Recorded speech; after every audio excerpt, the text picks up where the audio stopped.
Սենց ասեմ, առավելագույնը դա ընտրությունների արդյունքներով Հայաստանը օկուպացնելն է։ Ռուսաստան եւ մի բան էլ հաշվի առեք, Ռուսաստան ռեսուրսներ չի խնայելու։ Այս վերջերս մի sense մտավարժանք արեցինք, վերցրեցինք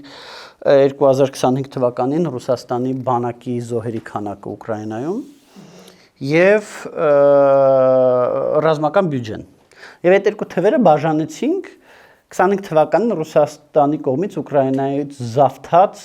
բնակավայրերի քանակի վրա։ Որ տեսնեք, մի բնակավայր վերցնելու համար Ռուսաստանը ինչքան գումար է ծախսում եւ ինչքան սեփական քաղաքացու կյանք, ինչքան ուկրաինացի է սպանում, դա էլ ուրիշ հարց, բայց սեփական քաղաքացու կյանքը պատրաստ ծախսել, ինչքան դա ցինիկ չի, բայց դա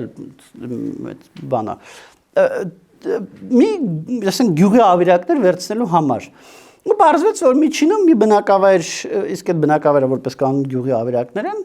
գրավելու համար Ռուսաստանը պատրաստ է ծախսել $700 միլիոն եւ 230 սեփական քաղաքացու կյանք։ Հիմա հարց,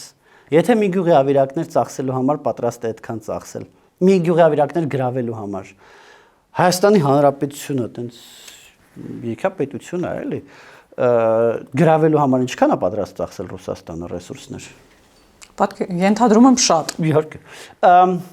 Հետևաբար սա է ծրագիր մաքսիմումը։ Ծրագիր մինիմումը դա ընտրությունների ապալեգիտիմացումն է։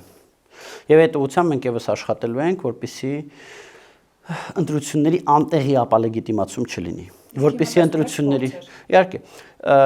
մենք դա սկսեցինք տեսնել դեռ Գյումրիից, Վաղարշապատից, այսինքն մի տարի առաջ մենք դա արդեն տեսնում էինք, որտեվ մեր նպատակն է, որ հանրությունը օբյեկտիվ տեղեկություններ ունենա ընտրությունների մասին։ Եղել է այս խախտումը, հանրությունը պետք է իմանա եղել է, չի եղել, հանրությունը պետք է իմանա, որ չի եղել։